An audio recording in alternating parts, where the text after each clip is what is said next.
जगातील एकमेव हिंदू राष्ट्र अशी ओळख असलेला नेपाळ हा भारताचा सख्खा शेजारी आहे आणि सांस्कृतिकदृष्ट्या सुद्धा भारताशी घट्ट बांधला गेलेला आहे. तरी सुद्धा दोन्ही देशांमधले जे संबंध आहेत हे कायमच प्लस मायनस झालेले आपल्याला दिसून येतात. नेपाळ कधी भारताच्या जवळ येतो तर कधी चीनच्या जवळ जातो. कधी भारताशी त्याची दुश्मनी होते तर कधी चीनशी दुश्मनी होते. म्हणून मी म्हणलं की दोन्ही देशांमधले जे संबंध आहेत हे कायम प्लस मायनस होत असतात. नेपाळला हिंदू राष्ट्र म्हणण्याचं कारण हे आहे की तिथल्या एकूण जनतेपैकी 91% जनता ही हिंदू आहे. नेपाळ म्हणजे फक्त गोरखा, नेपाळ म्हणजे एव्हरेस्ट शिखर, नेपाळ म्हणजे सुंदर हिमालय याही पलीकडे जाऊन नेपाळ संदर्भातलं अजून एक वैशिष्ट्य आहे, ते म्हणजे हा देश कधीही ब्रिटिशांच्या पूर्णपणे अधिपत्याखाली आलेला नाही. जेव्हा जगभरातील बहुतांश देश म्हणा किंवा बहुतांश प्रदेश हे ब्रिटिश साम्राज्याच्या अधिपत्याखाली आले होते, त्यावेळेस नेपाळ हा काही मोजक्या देशांपैकी असा देश होता की ज्या ठिकाणी ब्रिटिशांना राज्य करता आलं नाही किंवा ब्रिटिशांना त्यांची वसाहत पूर्णपणे त्या देशामध्ये वसवता आली नाही. आणि जे की फार इंटरेस्टिंग आहे. आज आपण सविस्तर मध्ये माहिती घेणार आहोत की नेपाळ हा कशामुळे नेमका ब्रिटिशांच्या अधिपत्याखाली आला नाही, यामागची कारणं काय आहेत हेच आज आपण जाणून घेण्याचा प्रयत्न करणार आहोत. नमस्कार, मी अरुण राज जाधव बोल व्हिडिओवरती तुम्हा सर्वांचं अगदी मनापासून स्वागत करतो. आज ज्या भौगोलिक प्रदेशाला आपण नेपाळ म्हणतो, हा कधीच असा एकसंध नेपाळ नव्हता किंवा नेपाळ राष्ट्र ते नव्हतं. 60-70 वेगवेगळ्या भाषा बोलणारा, वेगवेगळ्या जाती जमातींमध्ये विखुरलेला हा देश होता. या देशामध्ये तिबेट, भूतान, चीन या ठिकाणाहून मोठ्या प्रमाणात आलेले शरणार्थी होते. यासोबतच भारतातून गेलेले भारतीय वंशाचे लोक सुद्धा होते आणि या सगळ्यांचं मिक्सचर म्हणजे आज दिसत असलेला नेपाळ आहे. एव्हरेस्ट, निसर्ग, काटकपणा हे जरी नेपाळ संदर्भातले काही गुणधर्म असले तरी सुद्धा त्या ठिकाणचं प्रतिकूल हवामान, सातत्याने होणारे भूकंप, मोठ्या प्रमाणात असलेला भ्रष्टाचार आणि सतत दोलायमान स्थितीमध्ये असलेली तिथली लोकशाही हे सुद्धा नेपाळ संदर्भातली सत्य आहेत.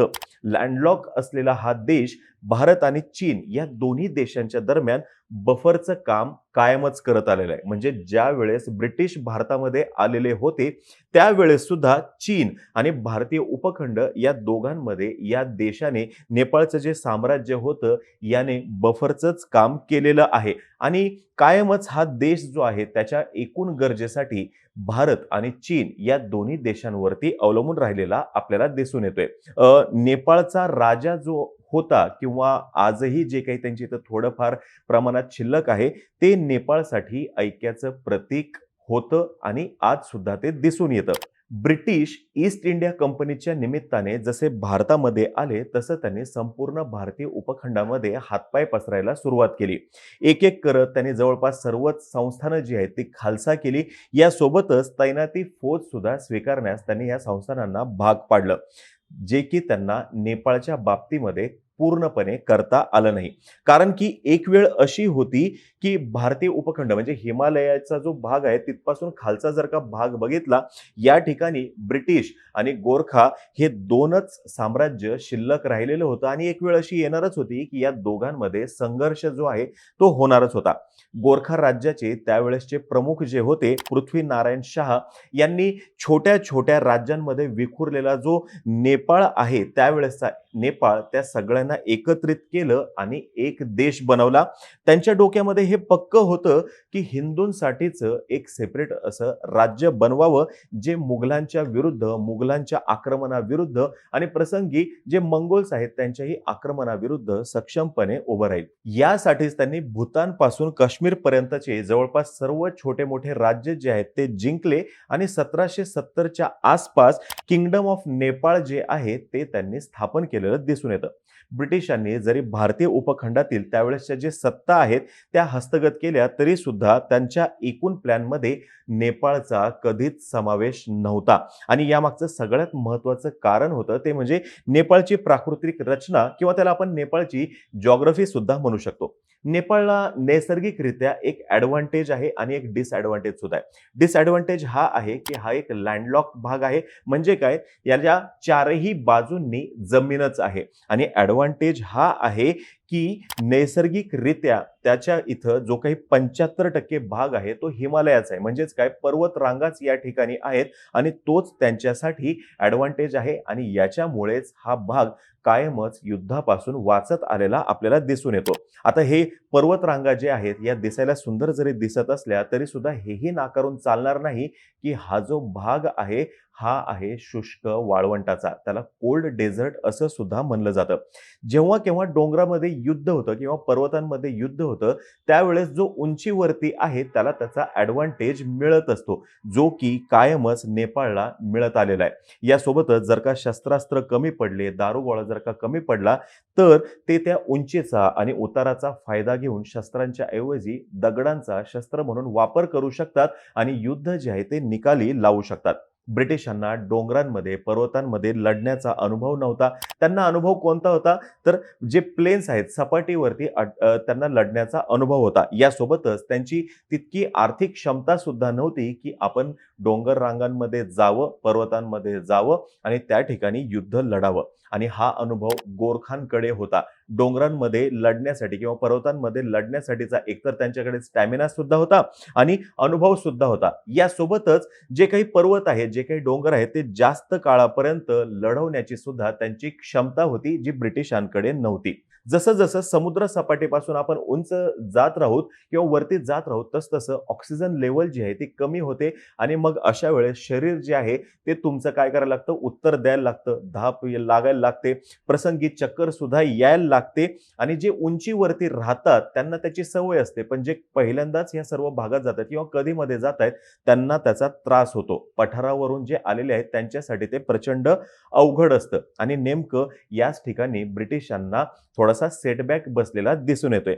नेपाळच्या उत्तरेला आहे हिमालय, दक्षिणेला जे आहे ते जंगल, म्हणजे तेव्हाची मी परिस्थिती सांगतोय. तराई भाग जो आहे तो दक्षिणेला होता, ज्याच्यामुळं नेपाळ जो आहे तो मंगोल आक्रमकांपासून सुद्धा कायम वाचत राहिला आणि इकडं ब्रिटिशांच्या आक्रमणापासून वाचत राहिलेला दिसून येतोय.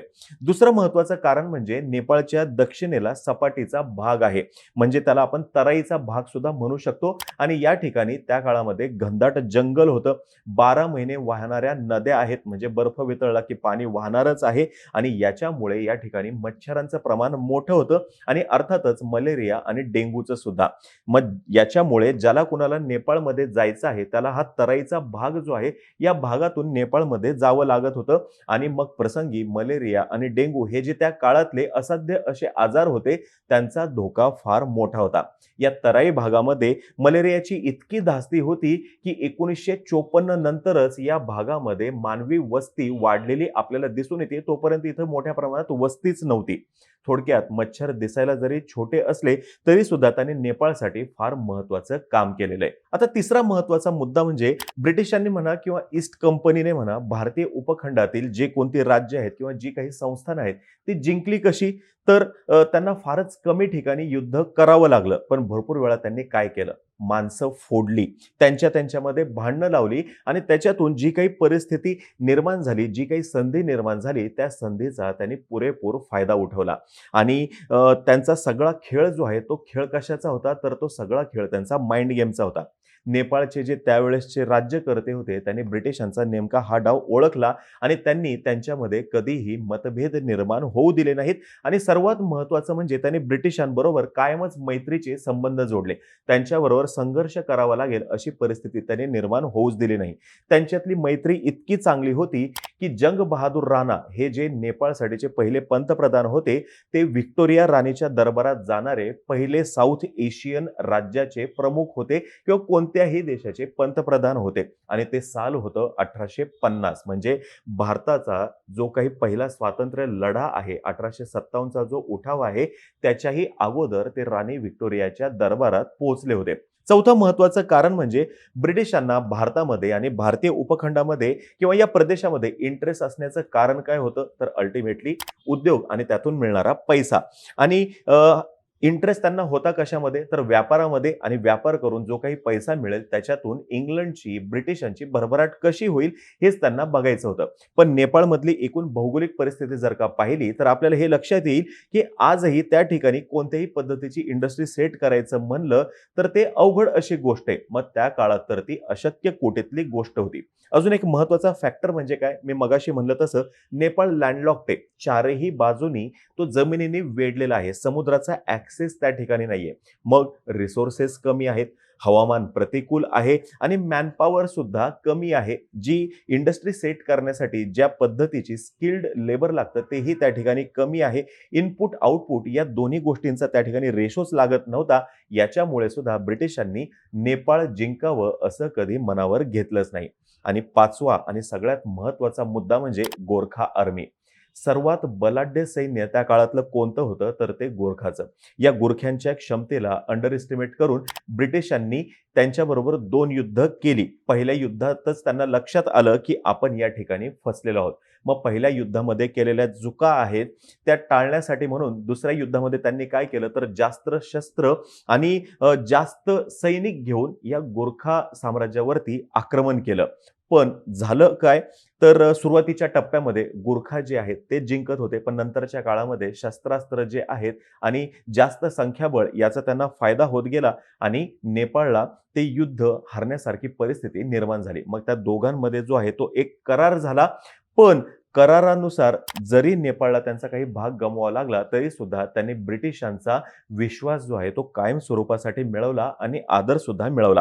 दुसऱ्या युद्धाच्या वेळेस ब्रिटिशांनी नेपाळवरती 7 वेगवेगळ्या बाजूंनी आक्रमण केलं. म्हणजे 7 वेगवेगळ्या ठिकाणी त्यांनी फ्रंट उघडल्या, ज्याच्यामुळे नेपाळला हार पत्करावी लागली होती. यानंतर दोन्ही सत्तांमध्ये मी मगाशी म्हणलं तसा करार झाला. त्यानुसार नेपाळने त्यांचा सिक्कीम, कुमाऊ, गढवाल आणि तराई हा जो भाग आहे तो ब्रिटिशांना दिला आणि त्याच्यानंतर जे काही नेपाळ भौगोलिकदृष्ट्या शिल्लक राहिला तोच आजच्या दिवशीचा नेपाळ आपल्याला दिसून येतोय.